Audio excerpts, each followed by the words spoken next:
মায়ার নবী এবার সিজদায় পড়ে আল্লাহকে ডাক দিয়ে বলবেন, দয়ার আল্লাহ, আজকে যদি আমার একটা উম্মত জাহান্নামের মধ্যে চলে যায়, আমি নবী মুহাম্মদ তো জান্নাতে যাব না। আজকে যদি আমার একটা উম্মত জাহান্নামের মধ্যে তুমি দাও, আমি জান্নাতে যাব না। আমার নবী কাঁদতে কাঁদতে যখন সিজদায় পড়ে কান্না শুরু করবে, এবার আমার আল্লাহ ডাক দিয়ে বলবে, হাবিব, আপনি আর মাথা নিচু করে রাখবেন না, জমিন থেকে আপনি মাথা উঠান। আমার নবী মাথা উঠান না। আল্লাহ ডাক দিয়া কয়, রে হাবিব, দুনিয়ার মধ্যে আমি আপনাকে এতিম করে পাঠাইছি রে হাবিব। দুনিয়ায় অনেক দিন কেঁদেছেন, অনেক কেঁদেছেন, আমি আপনাকে আর কাঁদাতে চাই না। আমার নবী যখন ছোট্ট সময় খেলতে যাইতো, বিকালবেলা তাকায় দেখে সকলের বাবা এসে তার সন্তানকে খেলা থেকে বাড়ি নিয়ে যায়, কিন্তু আমার নবী ডানে তাকায় দেখে আমার নবীকে নেওয়ার জন্য কেউ আসে না। এবার নবী ডাক দেয়া কয়, ও মা, আমার বাবা কয়? সবার বাবাই তো আয়েশা তার সন্তানকে নিয়ে যায়, আমাকে তো কেউ নিয়ে যায় না। এবার ডাক দেয়া কয়, ইয়া রাসূলুল্লাহ, ইয়া হাবিবাল্লাহ, ও গো খোকা মুহাম্মদ, তুমি শুনিয়া লও, তোমার বাবা তোমার জন্মের আগেই দুনিয়া থেকে বিদায় হয়ে গেছে। তোমার আল্লাহ, আমার আল্লাহ তোমার দুনিয়ার মধ্যে এতিম করে পাঠাইছে। এই জন্য বাজার বর্তমানেও দুনিয়ায় এতিমের অভাব নাই। এতিমের সঙ্গে খারাপ আচরণ করবেন না। এতিমের মাথার মধ্যে যেই বান্দা হাত তুলে দিল, ওর মাথার মধ্যে যেই পরিমাণ যতটা চুল থাকবে, আমার আল্লাহ যে বান্দা তার মাথার মধ্যে হাতটা দিল, তার জীবনের এতগুলা গুনাহ ক্ষমা করে দিবেন। এবার আমার নবী সিজদা থেকে মাথা উঠায় না। আল্লাহ ডাক দিয়ে কয়, ও নবী মুহাম্মদ, আর মাথা নিচে রেখো না, আমি তোমার উম্মতকে ক্ষমা করব, তোমার শাফায়াত গ্রহণ করব, মাথা উঠায় ফেলো। আমার নবী মাথা উঠানোর পর আমার রাসূলের হাতে আল্লাহ কিছু পানি দিবেন, বলবেন, জাহান্নামের মধ্যে তুমি ছিটিয়ে দাও। ও বাবা, জাহান্নামটা কেমন? জাহান্নামীদেরকে খাওয়ার জন্য, মুসলিমদেরকে খাওয়ার জন্য জাহান্নামীরা জাহান্নামে এমন ভাবে সামনে আসা শুরু করলো, আল্লাহ তাআলা জাহান্নামের পিছনে ৭০,০০০ শিকল লাগাইলেন। এক একটা শিকলের মাথায় ৭০,০০০ করে ফেরেশতা লাগাইয়া দিলেন। জাহান্নামের পিছনে ৭০,০০০ শিকল লাগাইয়া এক একটার পিছনে ৭০,০০০ করে ফেরেশতা দিয়া জাহান্নাম পিছনে টানে, জাহান্নাম পিছনে যায় না। এমন মারাত্মক জাহান্নাম যখন সামনে আসা শুরু করলো, আমার নবী পানি যখন জাহান্নামের মধ্যে ছিটাইয়া দিল, ওই ভয়ঙ্কর জাহান্নাম কেমন বারুদের বেগে পিছনে যাইতে শুরু করলো। এবার নবী ডাক দিয়ে কয়, ও আল্লাহ, এটা কিসের পানি? হাউজে কাউসারের পানি, নাকি আবে হায়াতের পানি, নাকি জমজমের পানি, নাকি দুনিয়ার কোনো বিশেষ কূপের পানি? আল্লাহ ডাক দিয়ে বলবে, নবী মুহাম্মদ শুনিয়া লও, ও হাবিব আমার, এটা কোনো জমজমের পানি না, আবে হায়াতের পানি না, এটা দুনিয়ার মধ্যে কোনো সমুদ্রের পানিও না। তোমার কিছু গুনাহগার বান্দা গুনাহ মাফ করানোর জন্য গভীর রাতে উঠে আমি আল্লাহর কাছে এমন ভাবে কান্নাকাটি করেছে, ওই বান্দার চোখ থেকে যখন পানি বের হয়েছে, ওই বান্দা তো টিস্যু দিয়ে মুছে ফেলেছে, ওই বান্দা তো গামছা দিয়ে মুছে ফেলেছে, কিন্তু সেই বান্দা মুছতে পারে, আমি আল্লাহ মুছে ফেলি নাই। আমি আল্লাহ ফেরেশতার মাধ্যমে তার ওই চোখের পানিটুকু আমি সংরক্ষণ করে ফেলেছি। এই চোখের পানি জাহান্নামে দেওয়ার সঙ্গে সঙ্গে জাহান্নাম পিছনে যাওয়া শুরু করলো। এই জন্য বাজান, জাহান্নামের আগুন বড় ভয়ঙ্কর। দুনিয়ার ঘরে আগুন লাগলে যেমনি ভাবে পানি ছাড়া নিভানো যায় না, তেমনি ভাবে আমাদের যে জাহান্নাম রেডি হইয়া আছে, গুনার কারণে যেই জাহান্নাম রেডি হইয়া আছে, ওই জাহান্নাম কিন্তু চোখের পানি ছাড়া নিভাতে পারবেন না। এই জন্য বাজান, দুনিয়ার মধ্যে আর কতদিনই বা বাঁচবেন কারো তো জানা নাই। এই জন্য সময় এসেছে তওবা করার, আর গুনার মধ্যে লিপ্ত হবেন না, আল্লাহর নাফরমানি করবেন না, আল্লাহ তাআলার একত্ববাদের শিকার থেকে দূরে সরে যাবেন না। আল্লাহ তাআলাকে মানুন, আল্লাহর রাসূলকে মেনে তার পবিত্র কোরআন অনুযায়ী জীবনটাকে করে যদি দুনিয়ার মধ্যে থাকতে পারেন, তাহলে জান্নাতের মধ্যে চলে যেতে পারবেন। আর যদি না হয়, তাহলে জাহান্নামের মধ্যে আপনি যাবেন। জান্নাতের মধ্যে থাকবে আমার রাসূল প্যারে নবী মুহাম্মদুর রাসূলুল্লাহ, জান্নাতের মধ্যে থাকবেন হযরতে আবু বকর, জান্নাতের মধ্যে থাকবেন হযরতে উসমান, হযরতে আলী, হযরতে হযরত ওমর ফারুক রাদিয়াল্লাহু তাআলা আনহু জান্নাতে থাকবেন। দুনিয়ার মধ্যে শ্রেষ্ঠ মুয়াজ্জিন হযরত বেলাল রাদিয়াল্লাহু তাআলা আনহু। জাহান্নামের মধ্যে কোনো নবী থাকবে না, কোনো রাসূল থাকবে না, কোনো ফেরেশতারা যারা ভালো মন্দ তোমার সঙ্গে করবে তারাও থাকবে না। সমস্ত দুনিয়ার মধ্যে যারা ওলি আল্লাহ গাউস কুতুব আছেন, যারা মুসলমান আছেন, মুমিন আছেন, তারা জান্নাতে থাকবে। আর যারা মুসলমান নামদারি আমার আল্লাহর সঙ্গে বেঈমানি করে রাসূলের শান নিয়ে যারা কথা বলে তাদেরকে যেই জাহান্নামে রাখবে, ওই জাহান্নামের মধ্যে কোনো নবী রাসূল থাকবে না, আমার আল্লাহর দয়াও থাকবে না। এবার জাহান্নামীরা কান্নাকাটি শুরু করবে, ও জান্নাতি তুই তো আমার পাশের বাড়িতে দুনিয়ার মধ্যে ছিলি রিকশা চালাইতে, আমি তো কোটিপতি ছিলাম, একদিন না তোকে আমি কিছু দান করেছিলাম, তারপরে আমি আজকে তোকে ওই দানের কথা মনে করিয়ে দিচ্ছি, আমাকে একটু সুপারিশ করে জান্নাতে নে। জান্নাতি বলবে তুই তো দান করেছিলি 10 টাকা, কিন্তু আমাকে খোটা দিয়েছিলি 100 টাকা। এখানে আসতে পেরেছি, বসতে পেরেছি, এই জন্য সেই মহান মনিবের দরবারে শুকরিয়া তান পড়ছি আলহামদুলিল্লাহ। রব্বানা লাকাল হামদু হামদান কাসীরান তাইয়িবান মুবারাকান ফীহি ইয়া রব্বি লাকাল হামদু কামা ইয়ানবাগি লিজালালি ওয়াজহিকা ওয়া আযীমি সুলতানিক।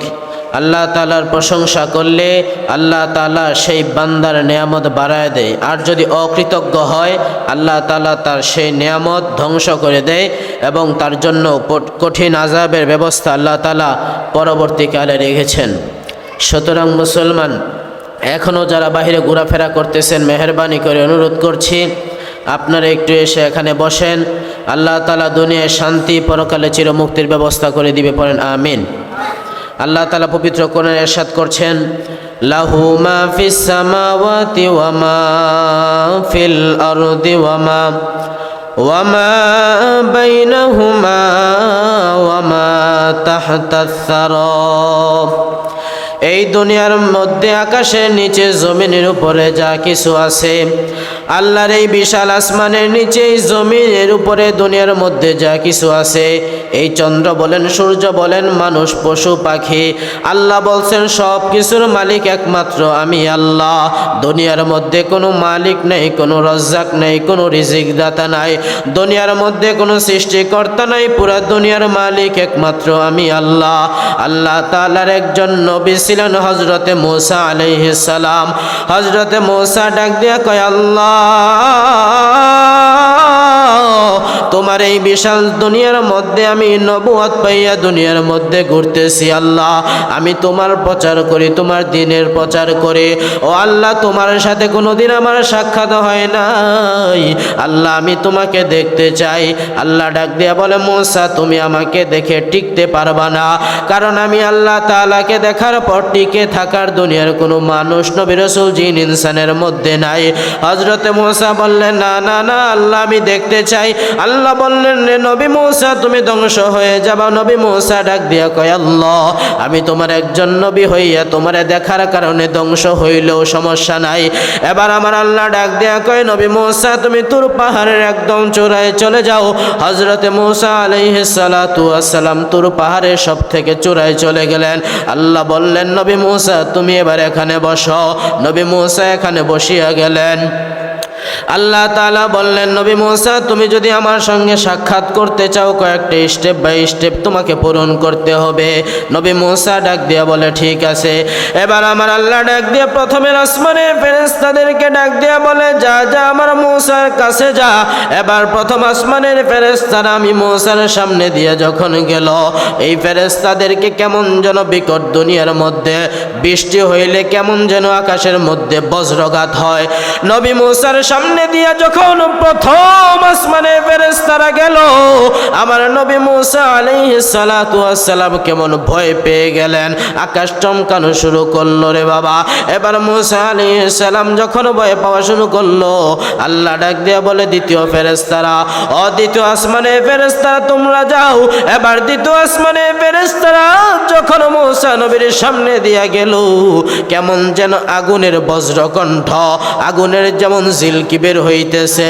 এবার মূসা নবী ডাক দিয়া কয়, ও ফেরেশতাদের সর্দার, আমি আর যাইব না, আমাকে এখান থেকে ফিরে দাও, আল্লাহকে আমি আর দেখতে চাই না, বড্ড ভয় লাগতেছে।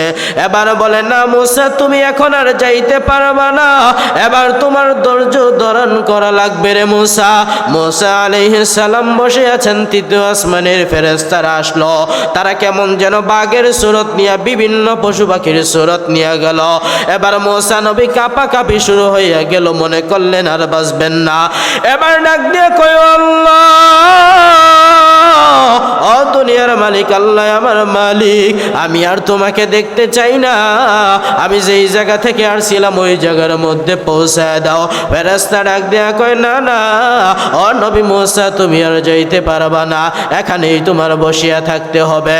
এবার হযরতে মূসা আলাইহিস সালাতু ওয়াস সালামের দোয়া কবুল হয় না, বসে আছে। চতুর্থ আসমানের ফেরেশতা আসলেন। চতুর্থ আসমানের ফেরেশতারা যখন আসলেন, আবার বিকট কেমন যেন আওয়াজ। মূসা আলাইহিস সালাতু ওয়াস সালাম বারবার ভয় পাইতেছে। চতুর্থ আসমানের ফেরেশতারা চলে যাওয়ার পর এবার পঞ্চম আসমানের ফেরেশতারা আসলো। এইভাবে পঞ্চম, ষষ্ঠ, সপ্তম আসমানের ফেরেশতারা যখন চলে গেল, এবার হযরত মূসা আলাইহিস সালাম আল্লাহকে ডাক দিয়ে বলে, দয়ার আল্লাহ, আমি আর এখানে থাকতে চাই না রে আল্লাহ, আমি তো এইবার বুঝে গেছি আমার আর বাঁচার কোনো সম্ভাবনা নাই, এখানে যদি আমি থাকি মরে যাব, আর যদি বের হইতে যাই তাহলে আমি ধূলিসাৎ হয়ে যাব। এবার আল্লাহ তাআলার কুরসি বহনকারী ফেরেশতারা চলে আসলো। এ নবী মূসা, আল্লাহকে বুঝি দেখতে চাও? বলে, হ্যাঁ। এই নি তোমার শখ? বলে, না, এখন আর দেখতে চাই না, মেহেরবানি করে তোমরা আমাকে এখান থেকে বাহির করার ব্যবস্থা করো। এবার ফেরেশতারা ডাক দিয়া কয়, ওই সমস্ত ফেরেশতারা যারা আমার আল্লাহর আরশ বহনকারী ফেরেশতা, তারা ডাক দেয়া কয়, নবী মূসা রে, আমার আল্লাহর আরশ বহন করতেছি কত লক্ষ কোটি বছর হয়ে গেল, কোনোদিন তো আল্লাহকে দেখবো দূরের কথা, উপরের দিকেই তাকাই না, আল্লাহর ভয়ে না জানি কি হয়। তুমি তো আল্লাহকে দেখার চেষ্টা করছো, আল্লাহকে দেখার জন্য তুমি বায়না ধরছো। এ নবী মূসা, এবার তুমি আর সাত বক্ষণ করে মূসা। এইবার যখন আল্লাহ তাআলা মূসার সামনে দেখা দিয়ে দেবে, সামনে যখন এই আসমানের ফেরেশতারা, লৌহ কলমের ফেরেশতারা চলে আসলো, তাদের নূরের ঝলকানিতে হযরতে মূসা আলাইহিস সালাম যেই তুর পাহাড়ের উপর বসেছিলেন, একটা পাথরের উপর বসেছিলেন, এটা একদম ভেঙ্গে ধূলিসাৎ হয়ে গেল। মূসা আলাইহিস সালাম নিচে পড়ে গেলেন, তার উপরে ছোট্ট একটা পাথর পড়ে গেল। আল্লাহ তাআলা ওই পাথরকে এবার হযরত জিবরাইলের মাধ্যমে সরায় দিলেন এবং বলতেছেন, জিবরাইল ডেকে বলে, ও নবী মূসা, যেই ভুল করছো এই ভুল আর করবা না, আল্লাহর সঙ্গে এইভাবে আল্লাহকে দেখার জন্য বায়না ধরবা না রে মূসা। আল্লাহ তাআলা এই যে একটা পাথর তোমার উপরে ডাকনা হিসেবে পাঠাইছে, আমি যদি ওই ডাকনা তোমার উপরে না দিতাম, তাহলে তুমি আমি আল্লাহর নূরের তাজাল্লিতে একদম তুমি ফানা ফিল্লা হয়ে যাইতা। এবার মূসা ডাক দিয়া কয়, দয়ার আল্লাহ, আমি তো বড় ভুল করে ফেলেছি আল্লাহ, তোমাকে দেখার জন্য আমি যা বলেছিলাম আল্লাহ, তওবা করতেছি, আর এই সমস্ত কথা বলবো না রে আল্লাহ। এবার আমার আল্লাহ জিবরাইলকে পাঠাইয়া বলে, যা যা জিবরাইল, আমার নবী মূসার কাছে গিয়া বল, আমি মূসা যে বুঝতে পারে নাই, আমি আল্লাহ তো আলিমুল গায়ব, আমি আল্লাহ সব জানে। আল্লাহ তো কোরআনের মধ্যে বলছেন, কুল লা ইয়ালামু মান ফিস সামাওয়াতি ওয়াল আরদিল গায়বা ইল্লাল্লাহ, আমি আল্লাহ তো এমন এক আল্লাহ যে আল্লাহ গায়বের মালিক। দুনিয়ার কোন নবী রাসূল জিন ইনসান গায়বের মালিক না, একমাত্র আমার আল্লাহ গায়বের মালিক। এবার আমার আল্লাহ ডাক দিয়া কয়, নবী মূসা, আমি তোকে ক্ষমা করে দিলাম। এবার মূসা আলাইহিস সালাম স্বাভাবিকভাবে আবার জীবন যাপন করতে লাগলেন। মূসা আলাইহিস সালাম আল্লাহকে ডাক দিয়া বললেন, আল্লাহ, বড় একটা জিনিস আমার বড্ড মনে চায়। আল্লাহ বললেন, জিবরাইল গিয়ে জিজ্ঞাসা করো আমার নবী মূসার কি মনে চায়। এবার হযরত মূসা ডাক দিয়া কয়, আল্লাহ, আমার এই জামানার মধ্যে সব থেকে নিকৃষ্ট ব্যক্তিকে আমার এই জামানার মধ্যে সব থেকে খারাপ ব্যক্তিকে আমি তাকে দেখতে চাই। হযরত মূসাকে আল্লাহ ফেরেশতার মাধ্যমে জানিয়ে দিলেন, রে নবী মূসা, তুমি আজকে তোমার এই এলাকার থেকে দূরে একটা জঙ্গলের পাশে যাইবা। ওই জঙ্গলের মধ্যে একটা সন্তানকে নিয়ে তার বাবা জঙ্গলের মধ্যে প্রবেশ করবে। সন্তানকে নিয়ে যেই বাবা জঙ্গলের মধ্যে প্রবেশ করবে, তোমার জামানার মধ্যে ওই লোকটা হলো সবচেয়ে খারাপ। নবী মূসা আলাইহিস সালাম ফজরের নামাজ বাদ ওইখানে গিয়ে দাঁড়ায় আছেন। একজন লোক ঢুকে বলল, সারাদিন যাওয়ার পর দুপুরান্তে হযরত মূসা ডাক দিয়া কয়, ও আল্লাহ, সব থেকে খারাপ মানুষ দেখাইলা, এবার ও আল্লাহ আমার জামানার মধ্যে সব থেকে ভালো লোককে তাকে আমি দেখতে চাই। আল্লাহ বললেন, নবী মূসা সন্ধ্যা সময় মাগরিবের আগে গিয়া দাঁড়াইবা। হযরত মূসা যখন মাগরিবের আগে দাঁড়াইলো, সকালবেলা যেই লোকটা সন্তান নিয়া ওই জঙ্গলের মধ্যে ঢুকেছিল, ওই লোকটাই জঙ্গল থেকে সন্তান নিয়ে আবার সন্ধ্যা সময় বের হয়ে গেল। এবার ডাক দিয়া কয়, আল্লাহ, তোমার লীলা খেলা তো আমি বুঝি না। সকালবেলা আমার জামানার সব থেকে খারাপ যে লোকটা ছিল, এখন সন্ধ্যা হইতে না হইতে এই লোকটা সব থেকে ভালো কিভাবে হয়ে গেল?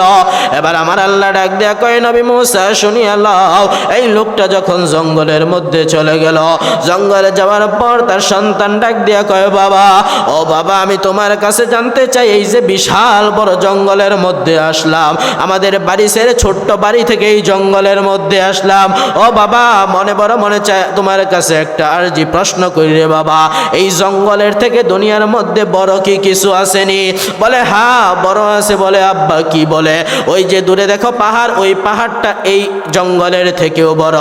এবার সন্তান ডাক দিয়ে কয়, আব্বা, ওই পাহাড়ের থেকে বড় কিছু আসেনি? বলে, এই দুনিয়ার থেকে বড়, এই দুনিয়ার থেকে বড় কিছু আসেনি। বলে, ডাক দিয়ে কয়, ও সন্তান আমার, ও সন্তান আমার, এই প্রথম আসমান এই দুনিয়ার থেকে বড়। বাবারে, দুনিয়ার মধ্যে দেখবেন কোনো কিছু সাজাইতে হইলে বড় জিনিস আগে রেখে তারপর আস্তে আস্তে ছোট জিনিস উপরের মধ্যে রাখে। যদি দুনিয়ার মধ্যে ছোট জিনিস নিচে রেখে আস্তে আস্তে বড় রাখে, তাহলে টিকবে না, পড়ে যাবে, ধ্বংস হয়ে যাবে। বিল্ডিংয়ের নিচতলা যদি ছোট করে করে উপরে 2 তলা বড় করে করে, তাহলে ভেঙ্গে দশাদ হয়ে যাবে। কিন্তু আমার আল্লাহর লীলা খেলা এমন, প্রথম আসমানের তুলনায় উপরে যত যাবেন, আল্লাহ তাআলার ওই আসমানগুলো আরো বড়। সাহাবে কেরাম ডাক দিয়া বললেন, ও আল্লাহর রাসূল, প্রথম আসমানের তুলনায় দ্বিতীয় আসমান কেমন? আমার রাসূল ডাক দিয়া বলে, সাহাবীরা, প্রথম আসমানের তুলনা আমি তোমাদেরকে দিয়া দেই, শোনো। এই মরুভূমির মধ্যে আমি নবী মুহাম্মদের হাতের আংটি যদি ফালাইয়া দেই, এই বিশাল মরুভূমির মধ্যে আমার আংটিটা যেমন ছোট খুঁজেই পাওয়া যাবে না। প্রথম আসমানের তুলনায় দ্বিতীয় আসমান এমন বড়। দ্বিতীয় আসমান হলো মরুভূমি, এর মধ্যে প্রথম আসমান হলো একটা আংটির মতো। এইভাবে তৃতীয় আসমানের তুলনায় দ্বিতীয় আসমান এমন ছোট। এইভাবে উপরে যাইতে থাকবে রে বাবা। এবার হযরত মূসা আলাইহিস সালাতু ওয়াস সালামের জামানার ওই সময়ে লোক রে বাবা, এবার ডাক দিয়া কয়, আব্বা, এই প্রথম আসমানের থেকে বড় কিছু আসেনি? এবার ডাক দিয়া কয়, ও সন্তান আমার, প্রথম আসমানের চেয়ে দ্বিতীয় আসমান বড়। ও আব্বা, দ্বিতীয় আসমানের থেকে কি বড়? বলে, তৃতীয় আসমান, তার থেকে কি বড়? এইভাবে যাইতে যাইতে সপ্তম আসমান পর্যন্ত চলে গেলেন। এবার সন্তান ডাক দিয়া কয়, আব্বা জান, এই দুনিয়ার সব কিছু জানলাম, আসমান সম্পর্কে জানলাম, সপ্তম আসমান যদি সব থেকে বড় হয় রে বাবা, এর থেকে কি বড় কিছু নাই? এবার বাবা কান্দে আর বলে, আছে। ও বাবা, তুমি আমার থেকে শুনিয়া লও। সন্তান ডাক দিয়া কয়, আব্বা, একটু আগে বললা সব থেকে বড় সপ্তম আসমান, এর থেকে বড় কি আছে? এবার ডাক দিয়া কয়, সন্তান আমার, জীবনে এমন কোনো গুনাহ নাই যেই গুনাহ আমি আব্বা করি নাই। এই সন্তান, তোর বাবা, আমি এমন কোনো গুনাহ নাই যেই গুনাহ করি নাই। আমার তো এখন মনে হইতেছে সপ্তম আসমানের থেকে তোর বাবার গুনাহ বেশি হয়ে গেছে। আমার তো মনে হইতেছে দুনিয়ার সব মানুষের গুনাহ একদিকে রাখলে আর আমি তোর বাবার গুনাহ যদি আর একদিকে রাখে, ওইটা বড় হয়ে যাবে। এবারে বাবা কাঁদতে কাঁদতে বলে, সন্তান আমার, চল চল, আর জিজ্ঞাসা করবি না, ভালো লাগে না। এবার ডাক দিয়া কয়, ও আব্বা, তোমার গুনাহ যদি সপ্তম আসমানের থেকেও বড় হয়, এর থেকে কি বড় কিছু নাই? এবার বাবা ডাক দিয়া কয়, ও সন্তান আমার, এর থেকে বড় আমি নবী মূসার কাছে শুনেছি আর একটা জিনিস আছে। সন্তান কৌতূহল নিয়ে ডাক দিয়া কয়, আব্বা তোমার গুনার চেয়ে বড় আর কি আছে? এবার ডাক দিয়া কয়, সন্তান আমার, আমি যেই পরিমাণ গুনাহ করছি না কেন, এর থেকে লক্ষ লক্ষ কোটি গুণ বড় হইল আমার আল্লাহর দয়ার চাদর। ও আব্বা, তোমার গুনার থেকে যদি আমার আল্লাহর চাদর, মাফের চাদর, রহমতের চাদর বড় হয়ে যায়, তাহলে তুমি তোমার গুনাহগুলোকে আমার আল্লাহর রহমতের চাদরের ভিতরে ফেলে দাও, তাহলেই তো তোমার গুনাহ নিঃস্বাদ হয়ে যাবে। সন্তানের একটা কথার কারণে বাবার ভিতর কেমন যেন একটা স্পৃহা জাগলো রে বাবা। এবার সন্তানের কথায় বাবা আল্লাহকে ডাক দিয়া বলে, ও আল্লাহ, এমন কোনো গুনাহ নাই যেই গুনাহ আমি করি নাই। ও আল্লাহ, আমার থেকে বড় গুনাহগার তো মনে হয় আর কেউ নাই। ও আল্লাহ, আমি সন্তানকে কথার তালে তালে সমস্ত গুনাহের খবর দিয়ে দিছি। ও আল্লাহ, তুমি এখন আমাকে মাফ করে দাও। এইভাবে যখন সন্তানের সামনে বাবা দাঁড়াইয়া কাঁদে, এই সন্তানের বাবা ডাক দিয়া কয়, আল্লাহ এত গুনাহ করছি রে আল্লাহ, তবে তোমার কাছে মাফ না করলেও একটা আরজি। ও আল্লাহ, আমাকে ক্ষমা করার কারণে যদি তোমার বাদশাহী কমে যায়, আমাকে ক্ষমা করার কোনো দরকার নাই রে আল্লাহ। আবার আমাকে ক্ষমা করে দেওয়ার কারণে যদি তোমার বাদশাহী বাড়িয়া না যায়, ক্ষমা করিয়া দাও। ও আল্লাহ, তোমার বাদশাহী যদি বাড়িয়া যায়, তাহলে আমাকে ক্ষমা কইরো না। আমাকে ক্ষমা করলে যদি বাদশাহী কমিয়া যায়, ক্ষমা কইরো না। আর আমাকে মারার কারণে, আমাকে শাস্তি দেওয়ার কারণে, আমাকে জাহান্নামের আসামি বানানোর কারণে যদি তোমার মর্যাদা বেড়ে যায়, ও আল্লাহ, তোমার শান যদি বেড়ে যায়, আমাকে আরো শাস্তি দান করো রে আল্লাহ। আমাকে তুমি জাহান্নামের আসামি বানাও, কোনো আবদার নাই। তবে আল্লাহ, তোমার কাছে একটা আবদার, আমার গুনার কারণে তোমার কাছে চাইতেও তো বড্ড লজ্জা লাগে। তবে আল্লাহ, আমাকে এই গুনার বোঝা যদি সরায় দাও, আমাকে ক্ষমা করার কারণে যদি তোমার রহমতের ভান্ডার থেকে না কমে রে আল্লাহ, আমাকে তুমি মাফ করে দাও। এইভাবে যখন কান্নাকাটি শুরু করলো, আমি আল্লাহর রহমতের মধ্যে, আমি আল্লাহর ওই আরশের মধ্যে জোশ উঠে গেল। এবার আমি আল্লাহ তাআলা ওই বান্দার সব গুনাহ মাফ করে দিলাম। ও নবী মুসা, শুধু ক্ষমাই করলাম না, অনতি বিনতি তাওবা করার কারণে আমি আল্লাহ এত পরিমাণ খুশি হই রে বান্দা। ও নবী মুসা, শুনিয়া লও, ওই বান্দা যখন তওবা করেছিল, কোরআনেই তো আল্লাহ বলেন, ইল্লা মান তাবা ওয়া আমানা ওয়া আমিলা আমালান সালিহান ফাউলাইকা ইউবাদদিলুল্লাহু সাইয়্যাতিহিম হাসানাত। কোন বান্দা যদি আমি আল্লাহর কাছে তওবা করে, আমি আল্লাহর কাছে ক্ষমা চেয়ে সেই বান্দা গুনাহ থেকে ফিরে আসে, ও বান্দা শুনিয়া লও, আমি তোমার সব গুনাহ মাফ করে দেই। শুধু এতটুকুই না রে বান্দা, তুমি যদি আমি আল্লাহর কাছে পরিপূর্ণভাবে তওবা করতে পারো রে বান্দা, আল্লাহ বলছেন, ও বান্দা, আমি আল্লাহ শুধু ক্ষমাই তো করব না, বরং আমি আল্লাহ তোমার তামাম জিন্দেগীর সব গুনাহ নেকি দ্বারা পরিবর্তন করে দেব। এই জন্য বন্ধু, এই জন্য রে বাবাজি আমার, পবিত্র কোরআনের মধ্যে তো আল্লাহ বলছেন তওবা করে দিবেন, ক্ষমা করে দিবেন। সামনে রমজান আসতেছে, গুনাহ মাফের বড় একটা সুযোগ। আমার রাসূল মিম্বরে উঠতেছেন, জিবরাইল আমিন ডাক দিয়া কয়, ও নবী, আল্লাহ বলছে যেই ব্যক্তি রমজান পাইল কিন্তু রমজানের মধ্যে গুনাহগুলা ক্ষমা করাইতে পারলো না, সেই ব্যক্তি যেন ধ্বংস হইয়া যায়। আবার নবী বললেন আমিন, আমার নবী সমর্থন দিলেন। সুতরাং নবীর কথা সত্য, কোরআন সত্য, হাদিস সত্য রে বাবা। এই কোরআন সত্য, রাসূল সত্য, তার কথাগুলাও সত্য। যেহেতু রাসূল আমিন বলেই ফেলেছেন, এই জন্য খুব সাবধান। রমজান মাস পাইয়া যদি কোনো বনি আদম গুনাহ থেকে মাফ না নিতে পারে, ক্ষমা না করাইতে পারে, ওই বান্দা তো ধ্বংস হয়ে যাবে। এই জন্য আমাদেরকে তওবা করা লাগবে। আল্লাহ বলেন, ইয়া আইয়ুহাল্লাযীনা আমানু তুবু ইলাল্লাহি তাওবাতান নাসুহা। কোন বান্দা যদি আমি আল্লাহর কাছে তওবা করে, খাঁটি তওবা, হে ঈমানদারেরা, যারা আমি আল্লাহর প্রতি ঈমান এনেছ, আল্লাহর এই প্রিয় বান্দাগুলারে সবাইকে আল্লাহ ডেকে বলেন নাই ইয়া আইয়ুহান নাস, বলেন নাই ইয়া আইয়ুহাল্লাযীনা আমানু বলেছেন। আল্লাহ বলছেন, ও হে বিশ্বাসীরা, যারা আমি আল্লাহর প্রতি ঈমান এনেছ, তোমরা তওবা করো। করলে কি হবে? আমি আল্লাহ তোমাদের তামাম জিন্দেগীর গুনাহ শুধু ক্ষমাই করব না, বরং তামাম জিন্দেগীর সব গুনাহ আমি আল্লাহ নেক দ্বারা পরিবর্তন করে দেব। এই জন্য সামনে রমজান আসতেছে, তওবা করা লাগবে। এই তওবা করানোর মাধ্যমে নিজেদেরকে ক্ষমা করাইতে হবে। ক্ষমা না করিয়ে যে থাকবেন এর কোনো সুযোগই নাই, ক্ষমা করাইতেই হবে। কারণ যদি ক্ষমা না করাইতে পারেন তাহলে ধ্বংস হয়ে যাবেন। যালিকা ফাদলুল্লাহি ইউতিহি মাইয়াশা ওয়াল্লাহু যুল ফাদলিল আযীম। আল্লাহ তাআলা তার ওই সমস্ত বান্দাদেরকে আল্লাহ চাইলেই ক্ষমা করে দিবেন। আল্লাহ যাকে চান তাকে আল্লাহ ক্ষমা করে দিতে পারেন। এই জন্য আমাদেরকে কাজ করা লাগবে। 5 শ্রেণীর কথা বলবো, যাদের কাজকর্মের মাধ্যমে আমার আল্লাহ তার জীবনে যেই পরিমাণ বয়সের মধ্যে উপনীত হয়েছে, এই কয়েকটা কাজ করলে তার জীবনের পিছনের আমলগুলাও যত গুনাহ করেছে সব মাফ করে দিবে। পরবর্তী জীবনে যেই সমস্ত গুনাহ করবে তাও আল্লাহ ক্ষমা করে দিবে। পিছনের গুনাহও মাফ, সামনের গুনাহ আল্লাহ মাফ করে দিবেন। 1 নম্বরে হলো রোজা। হযরতে আবু হুরায়রা রাদিয়াল্লাহু তাআলা আনহু হতে বর্ণিত, আমার রাসূল ডাক দিয়া কয়, যেই সমস্ত বান্দা বান্দিরা সওয়াবের নিয়তে আল্লাহর সন্তুষ্টি অর্জনের জন্য রমজানের সমস্ত রোজাগুলা রাখবে, আমি রাসূল বলছি আমার আল্লাহ তার জীবনের পিছনের গুনাহ শুধু ক্ষমাই করবেন না, বরং সামনের গুনাহও ক্ষমা করে দিবেন রে বাবা। এই জন্য আগামী রমজানে আমরা সবাই সমস্ত রোজা রাখতে রাজি আছি তো ইনশাআল্লাহ। আল্লাহ কবুল করুক।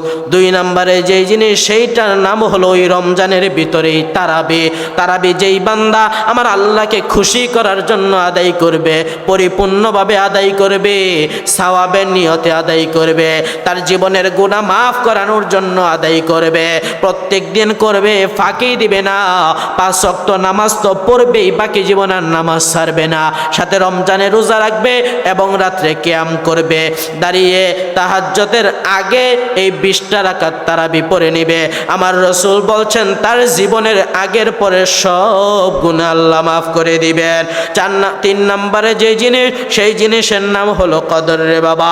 আল্লাহর রাসূল বলছেন কেউ যদি একটা আমল করে একটা নেকি আল্লাহ দিয়ে দেয়, কিন্তু রমজানে যদি কোনো বান্দা একটা নফল আমল করে, ওই নফল আমলকে আমার আল্লাহ অন্য মাসে ফরজ আমল করলে যেই পরিমাণ নেক দিত রে, এই রমজান মাসে নফল আমল করার কারণে একটা নফলকেও আমার আল্লাহ ফরজের যেই পরিমাণ নেক দিত ওই পরিমাণ নেক দিয়ে তার আমলনামা ভরে দিবে।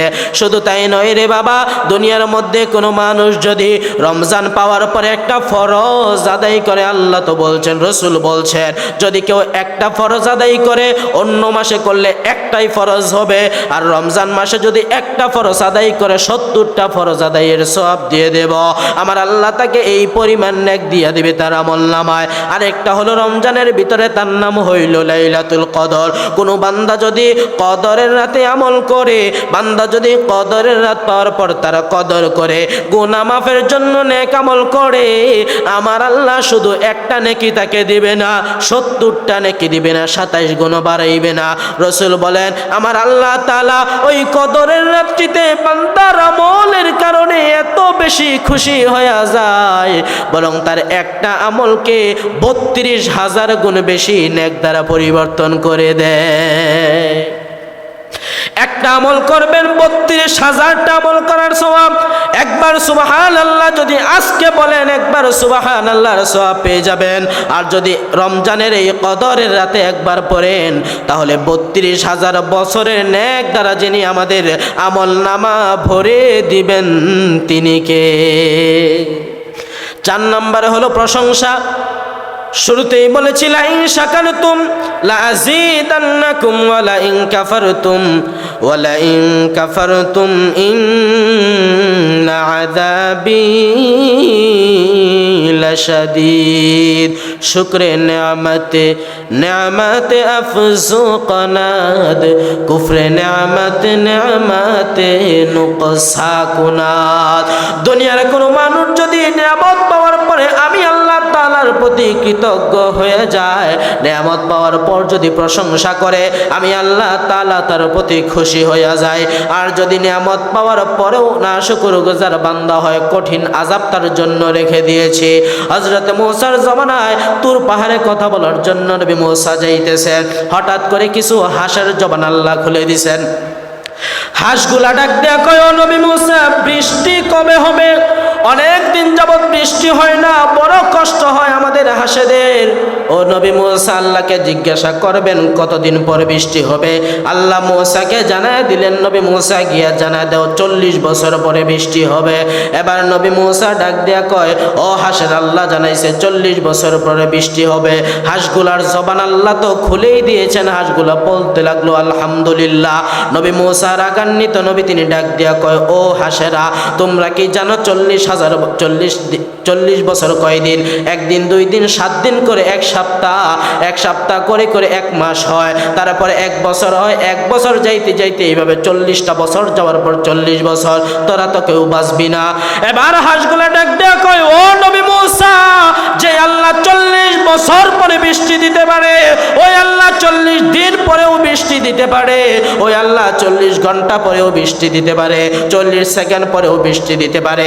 এইভাবে যখন হাঁসগুলা শুকর আদায় করলো, 40 সেকেন্ড যাই নাই, বৃষ্টি শুরু হয়ে গেল। মুসা নবী দৌড়ায় তুর পাহাড়ে গিয়ে বললেন, আল্লাহ একটু আগে বললেন 40 বছর পরে বৃষ্টি হবে, 40 সেকেন্ডেই তো বৃষ্টি শুরু হয়ে গেল, কেমনে কি কিছুই তো বুঝলাম না। আল্লাহ ডাক দিয়া কয়, ও নবী মুসা তুমি কি জানো না, ইন্নাল্লাহ আলা কুল্লি শাইইন কাদির, আমি আল্লাহ সমস্ত ক্ষমতার মালিক। আমি আল্লাহ এই নবমণ্ডল ভূমণ্ডলের মধ্যে যা কিছু আছে সমস্ত কিছুর মালিক একমাত্র আমি আল্লাহ। লাহু মা ফিস সামাওয়াতি ওয়া মা ফিল আরদি ওয়া মা বাইনাহুমা ওয়া মা তাহতাস সারা, সমস্ত কিছুর ক্ষমতা একমাত্র আমি আল্লাহ তাআলার।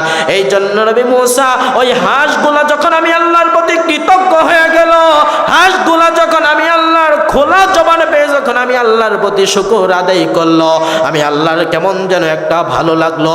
আমি আল্লাহ তাআলার আরশের মধ্যে জোশ উঠে গেল। আমি আল্লাহ 40 বছর তাদেরকে অপেক্ষা করাই নাই, 40 দিন অপেক্ষা করাই নাই, 40 ঘন্টাও আমি আল্লাহ অপেক্ষা করাই নাই, 40 মিনিট আমি আল্লাহ অপেক্ষা করাই নাই, 40 সেকেন্ড যাইতে না যাইতেই বৃষ্টি দিয়ে দিছি। এই জন্য রে বাবা, একটা হাট যদি আল্লাহ নিয়ামতে শুকর আদায় করে, আল্লাহ নিয়ামতের অংশীদার হইতে পারে। হযরতে মুসা আলাইহিস সালাতু ওয়াস সালাম তওবা করে যদি ক্ষমা পাইতে পারেন, বাবা দুনিয়ার মধ্যে সমস্ত মানুষ যদি আল্লাহ তাআলার কাছে তওবা করে, আল্লাহ যদি সমস্ত মানুষকে ক্ষমা করে দেয়, আল্লাহ তাআলার কোনো কমবে না। আল্লাহ তাআলা যদি সমস্ত মানুষকে জাহান্নামে ভরে দেয়, আল্লাহ তাআলার কোনো সমস্যা হবে না। এই জন্য যেহেতু আল্লাহ তাআলা বিনা দরখাস্তে আখেরি নবী শাহের রিসালাত ফখরে মওজুদাত হুজুরে আকরাম আহমদ মুজতবা মুহাম্মদুর রাসূলুল্লাহর উম্মত বানাইছে, বিনা দরখাস্তে, দরখাস্ত করা ছাড়া 2টা সুস্থ চক্ষু দান করছে, বিকলাঙ্গ বানায় নাই। ওই আল্লাহ যেহেতু মুসলমানের ঘরে আল্লাহ তাআলা আমাদেরকে ঈমান সহকারে দুনিয়ার মধ্যে মুসলমানের ঘরেই যেহেতু জন্ম দিয়ে দিয়েছে, এই জন্য মুসলমান হিসেবে সবার কাছে দাবি রাখবো, মাইকের আওয়াজ যতটুকু যায়, সামনে যেহেতু রমজান আসতেছে, একটা দিনও রমজানের রোজা কেউ কাজা করবেন না, 5 ওয়াক্ত নামাজ আদায় করবেন, রমজানের রোজা রাখবেন, তারাবি আদায় করবেন, কদরের রাতে নামাজ পড়বেন, আল্লাহর কাছে কান্নাকাটি করবেন। শুধু 27 তারিখেই পড়লে হবে না, রাসূল তো 27 তারিখের কথা নির্দিষ্টভাবে বলেন নাই রে বাবা। 21 থেকে 29 পর্যন্ত 5 দিন বেজর রাত আছে।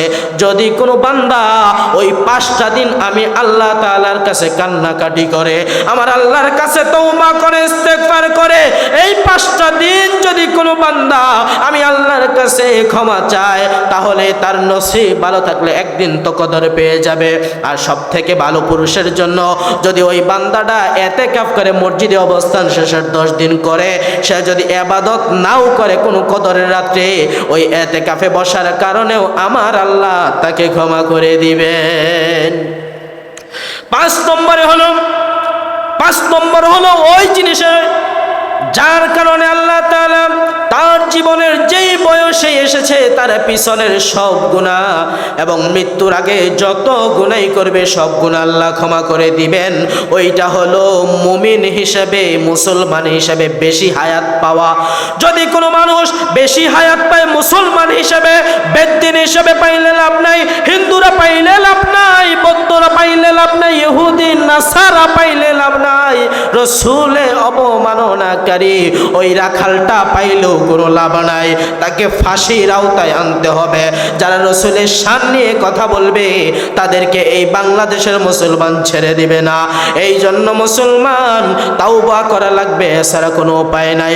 বলতেছিলাম ওই সমস্ত মুসলমান যারা মুসলমান হিসেবে বয়স 40 পার হয়ে গেছে, যদি কোনো মুসলমান ঈমান আনা অবস্থায়, মুসলমান হওয়া অবস্থায় 40 বছর পার করতে পারে, তাহলে সুসংবাদটা তার জন্য কি?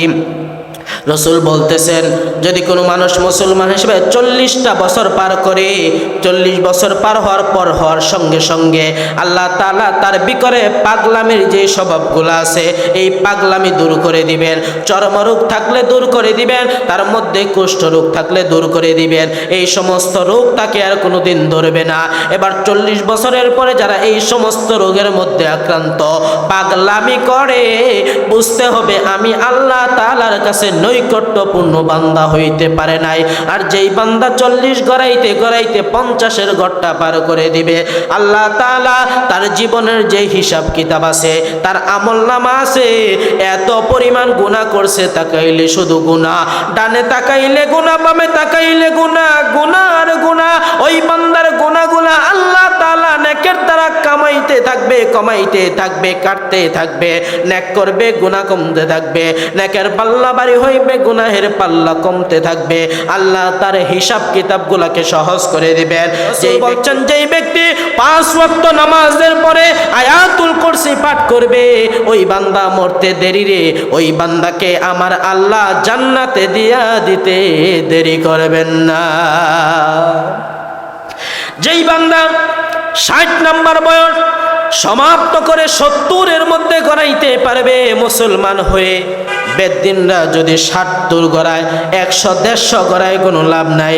ইমানদার অবস্থায় যেই বান্দা 70-এর বয়সটা সামনে অগ্রসর হয়ে যাবে, আল্লাহর আসমানের মধ্যে ফেরেশতা আছে, আল্লাহর ওই আসমানের বাসী যারা আছে, দুনিয়াবাসী একটা আমরা মানুষ, আর যে আসমানবাসী হলো আমার আল্লাহর ওই সমস্ত ফেরেশতারা যারা আসমানে বসবাস করে, ওই সমস্ত ফেরেশতাদেরকে বলবে, ও ফেরেশতারা তোমরা শুনিয়ে রাখো, ওই বান্দার প্রতি আমি আল্লাহ খুশি হয়ে গেলাম, ওই বান্দাকে আমি আল্লাহ ভালোবাসি, তোমরাও তাকে ভালোবাসতে থাকো।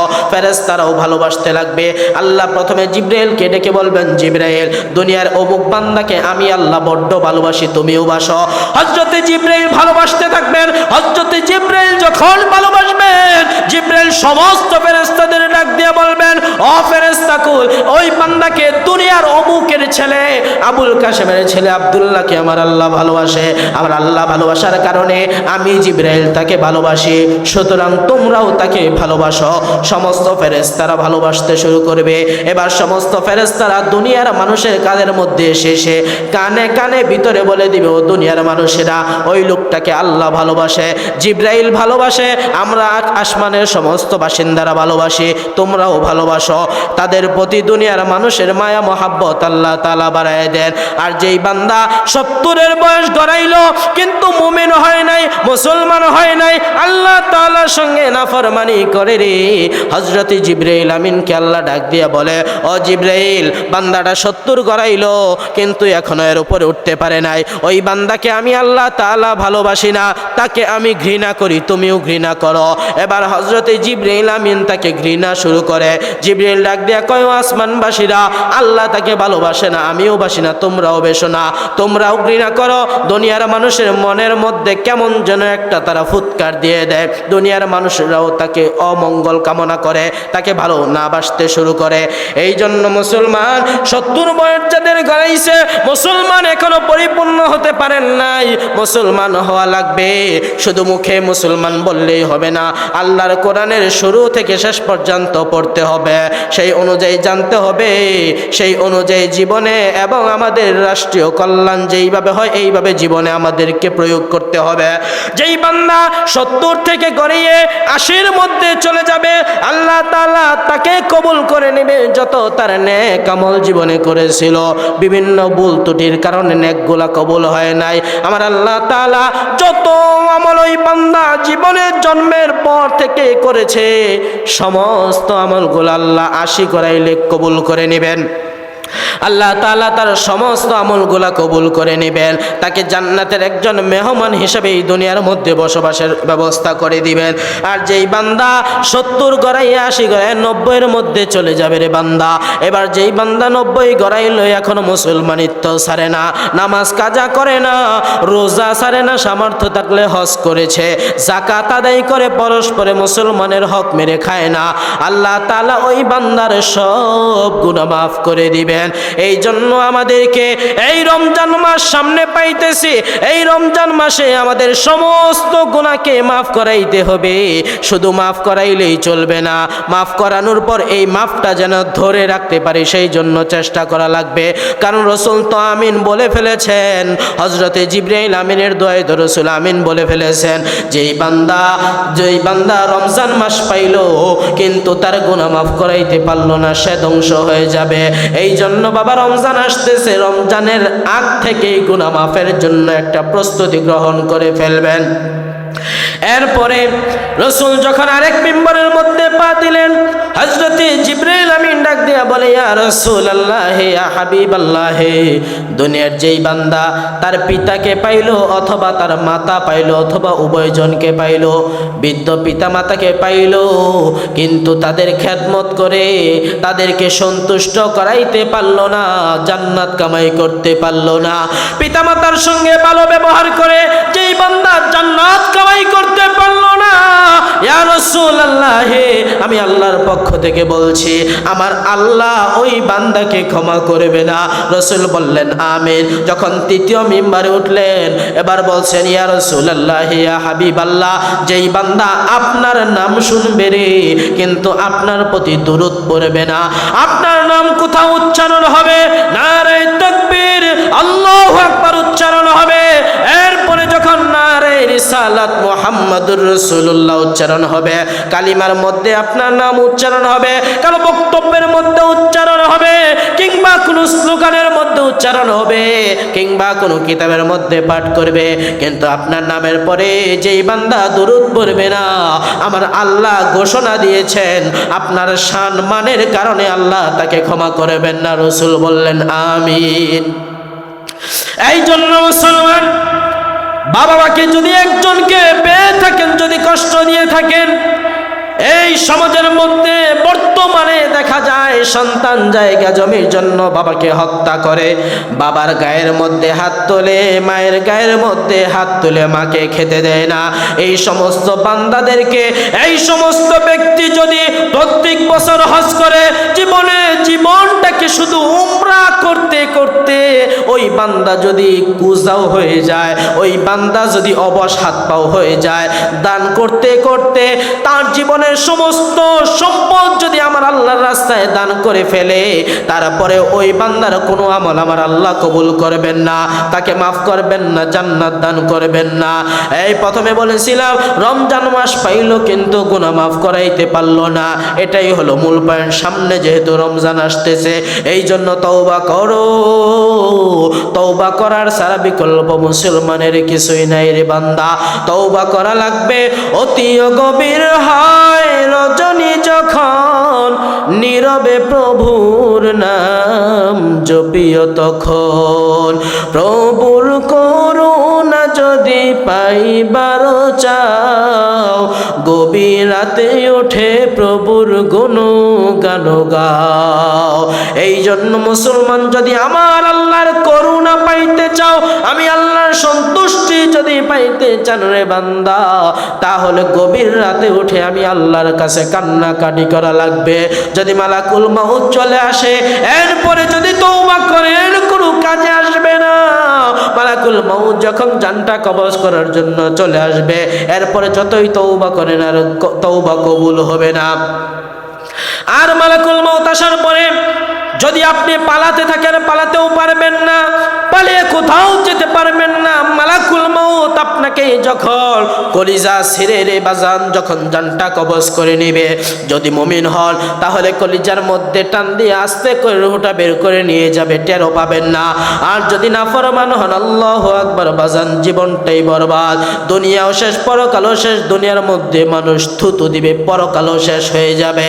এই জন্য মরা লাগবে, মালাকুল মউতের সঙ্গে সাক্ষাৎ করা লাগবে। আর মালাকুল মউত যেদিন আসবে, দুনিয়ার শুরু থেকে আব্বা আদম আলাইহিস সালাতু ওয়াস সালাম থেকে আজ পর্যন্ত দুনিয়ার মধ্যে যত মানুষ এসেছিল কেউ তো বেঁচে নাই, আর কোনো মানুষও কিন্তু বাঁচতে পারবে না। দুনিয়ার শুরু লগ্ন থেকে আজ পর্যন্ত যারা এসেছিল কেউ নাই, বিগত 100 বছর, 100 বছর পূর্বেরও কেউ নাই, আবার 100 বছর পরেও যদি যান আমরাও তো কেউ থাকবে না। এই জন্য দুনিয়ার মধ্যে থাকাকালীনই আমাদেরকে ক্ষমা করে লইতে হবে। মালাকুল মউত আসার পরে তওবা করলে আর কোনো লাভ হবে না। এই জন্য বাজান, মালাকুল মউত যখন আসবে, এরপর যদি তুমি মালাকুল মউত থেকে পালানোর জন্য যদি দুনিয়া থেকে তুমি আসমান পর্যন্ত একটা সিঁড়ি লাগাও, এই সিঁড়ি দিয়ে যদি তুমি পালাতে শুরু করো, তারপরেও পালাতে পারবে না। মরণ থেকে যতই পালাও, মরণ তোমায় লইবে গিরি, যদিও সুদূর আকাশ পানে লুকাও, সেথায় লাগিয়ে সিঁড়ি। নদী পথে নৌকা চালাও ও মাঝি ভাই, বেলা ফুরাবার আগে আমিও পার উঠতে চাই। ডুবে গেলে বেলা তো আর উঠে না, ভেঙ্গে গেলে মেলা তো আর জমে না। মৌতু কাসিন কুল্লু নাসিন সারেবু, কবরু বাইতিন কুল্লু নাসিন দাখিলু। মরণ থেকে যতই পালাও বান্দা পালাতে পারবে না, মরা লাগবে। আর মরার আগে জান্নাতেও যেতে পারবেন না, জাহান্নামেও যেতে পারবেন না। আল্লাহ বলছেন দুনিয়ার মধ্যে দলের অভাব নাই। মৃত্যুর পরে সমস্ত মানুষকে একত্রিত করার পরে দল হবে দুইটা, একটা দল হবে জান্নাতের, আর একটা দল হবে জাহান্নামের। পবিত্র কোরআনে আল্লাহ বলছেন ফারিকুম ফিল জান্নাহ ওয়া ফারিকুম ফিস সাঈর। একটা দল হবে জান্নাতের, আর একটা দল হবে জাহান্নামের। যেই দলটা জান্নাতে যাবে এই দলটার কপাল তো বড্ড ভালো, আর যেই জাহান্নামে যেই দল যাবে ওই দলের দুনিয়া থেকেই নাফরমানি শুরু, ওই বান্দার দুনিয়া থেকেই কষ্ট শুরু হবে। এরপরে বান্দা কবরের থেকে শুরু হতে হতে কিয়ামত পর্যন্ত যখন উঠবে, সমস্ত মানুষ যখন হিসাব কিতাবের ময়দানে দাঁড়িয়ে আছে, জাহান্নামীদেরকে আল্লাহ রাগান্বিত শুনে বলবেন ওয়ামতাজুল ইয়াউমা আইয়ুহাল মুজরিমুন, ওহে বান্দারা, ওহে পাপিষ্ঠরা, আলাদা হয়ে যাও। এবার আমার নবী ডাক দিয়ে, আমার নবী তো তাকাইয়া দেখতেছেন নবীর বড় অনেকগুলা উম্মত জাহান্নামের আসামি। মায়ার নবী এবার সিজদায় পড়ে আল্লাহকে ডাক দিয়ে বলবেন দয়ার আল্লাহ, আজকে যদি আমার একটা উম্মত জাহান্নামের মধ্যে চলে যায়, আমি নবী মুহাম্মদ তো জান্নাতে যাব না। আজকে যদি আমার একটা উম্মত জাহান্নামের মধ্যে তুমি দাও, আমি জান্নাতে যাব না। আমার নবী কাঁদতে কাঁদতে যখন সিজদায় পড়ে কান্না শুরু করবে, এবার আমার আল্লাহ ডাক দিয়ে বলবে হাবিব, আপনি আর মাথা নিচু করে রাখবেন না, জমিন থেকে আপনি মাথা উঠান। আমার নবী মাথা উঠান না। আল্লাহ ডাক দিয়া কয় রে হাবিব, দুনিয়ার মধ্যে আমি আপনাকে এতিম করে পাঠাইছি রে হাবিব। দুনিয়ায় অনেক দিন কেঁদেছেন, অনেক কেঁদেছেন, আমি আপনাকে আর কাঁদাতে চাই না। আমার নবী যখন ছোট্ট সময় খেলতে যাইতো, বিকালবেলা তাকায় দেখে সকলের বাবা এসে তার সন্তানকে খেলা থেকে বাড়ি নিয়ে যায়, কিন্তু আমার নবী ডানে তাকায় দেখে আমার নবীকে নেওয়ার জন্য কেউ আসে না। এবার নবী ডাক দেয়া কয় ও মা, আমার বাবা কয়? সবার বাবাই তো আয়েশা তার সন্তানকে নিয়ে যায়, আমাকে তো কেউ নিয়ে যায় না। এবার ডাক দেয়া কয় ইয়া রাসূলুল্লাহ, ইয়া হাবিবাল্লাহ, ওগো খোকা মুহাম্মদ, তুমি শুনিয়া লও, তোমার বাবা তোমার জন্মের আগেই দুনিয়া থেকে বিদায় হয়ে গেছে। তোমার আল্লাহ, আমার আল্লাহ তোমার দুনিয়ার মধ্যে এতিম করে পাঠাইছে। এই জন্য বাজার বর্তমানেও দুনিয়ায় এতিমের অভাব নাই। এতিমের সঙ্গে খারাপ আচরণ করবেন না। এতিমের মাথার মধ্যে যেই বান্দা হাত তুলে দিল, ওর মাথার মধ্যে যেই পরিমাণ যতটা চুল থাকবে, আমার আল্লাহ যে বান্দা তার মাথার মধ্যে হাতটা দিল, তার জীবনের এতগুলা গুনাহ ক্ষমা করে দিবেন। এবার আমার নবী সিজদা থেকে মাথা উঠায় না। আল্লাহ ডাক দিয়ে কয় ও নবী মুহাম্মদ, তোমার শাফায়াত গ্রহণ করব, মাথা উঠায় ফেলো। আমার নবী মাথা উঠানোর পর আমার রাসূলের হাতে আল্লাহ কিছু পানি দিবেন, বলবেন জাহান্নামের মধ্যে তুমি ছিটিয়ে দাও। ও বাবা, জাহান্নামটা কেমন? জাহান্নামীদেরকে খাওয়ার জন্য, মুসলিমদেরকে খাওয়ার জন্য জাহান্নামীরা এমন ভাবে সামনে আসা শুরু করলো। আল্লাহ তাআলা জাহান্নামের পিছনে 70,000 শিকল লাগাইলেন। এক একটা শিকলের মাথায় 70,000 করে ফেরেশতা লাগাইয়া দিলেন। জাহান্নামের পিছনে 70,000 শিকল লাগাইয়া এক একটার পিছনে 70,000 করে ফেরেশতা দিয়া জাহান্নাম পিছনে টানে, জাহান্নাম পিছনে যায় না। এমন মারাত্মক জাহান্নাম যখন সামনে আসা শুরু করলো, আমার নবী পানি যখন জাহান্নামের মধ্যে ছিটাইয়া দিল, ওই ভয়ঙ্কর জাহান্নাম কেমন বারুদের বেগে পিছনে যাইতে শুরু করলো। এবার নবী ডাক দিয়ে কয়, ও আল্লাহ, এটা কিসের পানি? হাউজে কাউসারের পানি নাকি আবে হায়াতের পানি, নাকি জমজমের পানি, নাকি দুনিয়ার কোনো বিশেষ কূপের পানি? আল্লাহ ডাক দিয়ে বলবে, নবী মুহাম্মদ শুনিয়া লও, ও হাবিব আমার, এটা কোনো জমজমের পানি না, আবে হায়াতের পানি না, এটা দুনিয়ার মধ্যে কোনো সমুদ্রের পানিও না। তোমার কিছু গুনাহগার বান্দা গুনাহ মাফ করানোর জন্য গভীর রাতে উঠে আমি আল্লাহর কাছে এমন ভাবে কান্নাকাটি করেছে, ওই বান্দার চোখ থেকে যখন পানি বের হয়েছে, ওই বান্দা তো টিস্যু দিয়ে মুছে ফেলেছে, ওই বান্দা তো গামছা দিয়ে মুছে ফেলেছে, কিন্তু সেই বান্দা মুছতে পারে, আমি আল্লাহ মুছে ফেলি নাই। আমি আল্লাহ ফেরেশতার মাধ্যমে তার ওই চোখের পানিটুকু আমি সংরক্ষণ করে ফেলেছি। এই চোখের পানি জাহান্নামে দেওয়ার সঙ্গে সঙ্গে জাহান্নাম পিছনে যাওয়া শুরু করলো। এই জন্য বাজান, জাহান্নামের আগুন বড় ভয়ঙ্কর। দুনিয়ার ঘরে আগুন লাগলে যেমনি ভাবে পানি ছাড়া নিভানো যায় না, তেমনি ভাবে আমাদের যে জাহান্নাম রেডি হইয়া আছে, গুনার কারণে যেই জাহান্নাম রেডি হইয়া আছে, ওই জাহান্নাম কিন্তু চোখের পানি ছাড়া নিভাতে পারবেন না। এই জন্য বাজান, দুনিয়ার মধ্যে আর কতদিনই বা বাঁচবেন কারো তো জানা নাই। এই জন্য সময় এসেছে তওবা করার। আর গুনার মধ্যে লিপ্ত হবেন না, আল্লাহর নাফরমানি করবেন না, আল্লাহ তাআলার একত্ববাদের শিকার থেকে দূরে সরে যাবেন না। আল্লাহ তাআলাকে মানুন, আল্লাহর রাসূলকে মেনে তার পবিত্র কোরআন অনুযায়ী জীবনটাকে করে যদি দুনিয়ার মধ্যে থাকতে পারেন, তাহলে জান্নাতের মধ্যে চলে যেতে পারবেন। আর যদি না হয়, তাহলে জাহান্নামের মধ্যে আপনি যাবেন। জান্নাতের মধ্যে থাকবে আমার রাসূল প্যারে নবী মুহাম্মদুর রাসূলুল্লাহ। জান্নাতের মধ্যে থাকবেন হযরতে আবু বকর, জান্নাতের মধ্যে থাকবেন হযরতে উসমান, হযরতে আলী, হযরতে ওমর ফারুক রাদিয়াল্লাহু তাআলা আনহু। জান্নাতে থাকবেন দুনিয়ার মধ্যে শ্রেষ্ঠ মুয়াজ্জিন হযরতে বেলাল রাদিয়াল্লাহু তাআলা আনহু। জাহান্নামের মধ্যে কোনো নবী থাকবে না, কোনো রাসূল থাকবে না, কোনো ফেরেশতারা যারা ভালো মন্দ তোমার সঙ্গে করবে তারাও থাকবে না।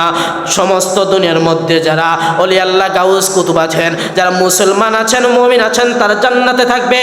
আর যারা মুসলমান নামদারি আমার আল্লাহর সঙ্গে বেঈমানি করে, রাসূলের শান নিয়ে যারা কথা বলে, তাদেরকে যেই জাহান্নামে রাখবে, ওই জাহান্নামের মধ্যে কোনো নবী রাসূল থাকবে না, আমার আল্লাহর দয়াও থাকবে না। এবার জাহান্নামীরা কান্নাকাটি শুরু করবে, ও জান্নাতি, তুই তো আমার পাশের বাড়িতে দুনিয়ার মধ্যে ছিলি রিকশা চালাইতে, আমি তো কোটিপতি ছিলাম, একদিন না তোকে আমি কিছু দান করেছিলাম, তারপরে আমি আজকে তোকে ওই দানের কথা মনে করিয়ে দিচ্ছি, আমাকে একটু সুপারিশ করে জান্নাতে নে। জান্নাতি বলবে, তুই তো দান করেছিলি 10 টাকা, কিন্তু আমাকে খোটা দিয়েছিলি 100 টাকার, এই জন্য আমি আল্লাহর কাছে কোনো সুপারিশ আজকে করতে পারবো না, আমি আল্লাহর কাছে সুপারিশ আজকে করব না। তোর জন্য জাহান্নাম যে আল্লাহ নির্ধারণ করেছে ওটাই তোর জন্য প্রাপ্য। এইভাবে দুইটা দল, সর্বশেষ একটা জান্নাতি আর একটা জাহান্নামে, একটা দল জান্নাতে চলে যাবে আর একটা দল জাহান্নামে চলে যাবে। আল্লাহ তাআলা আমাদেরকে এই যে সামনে রমজান আসতেছে, এই রমজানে তওবা করিয়ে জীবনের সমস্ত গুনাহ মাফ করিয়ে জান্নাতের মেহমান হিসেবে যেন আমরা দুনিয়াতেই কবুল হতে পারি। আল্লাহ তৌফিক দান করুক, পড়েন আমিন।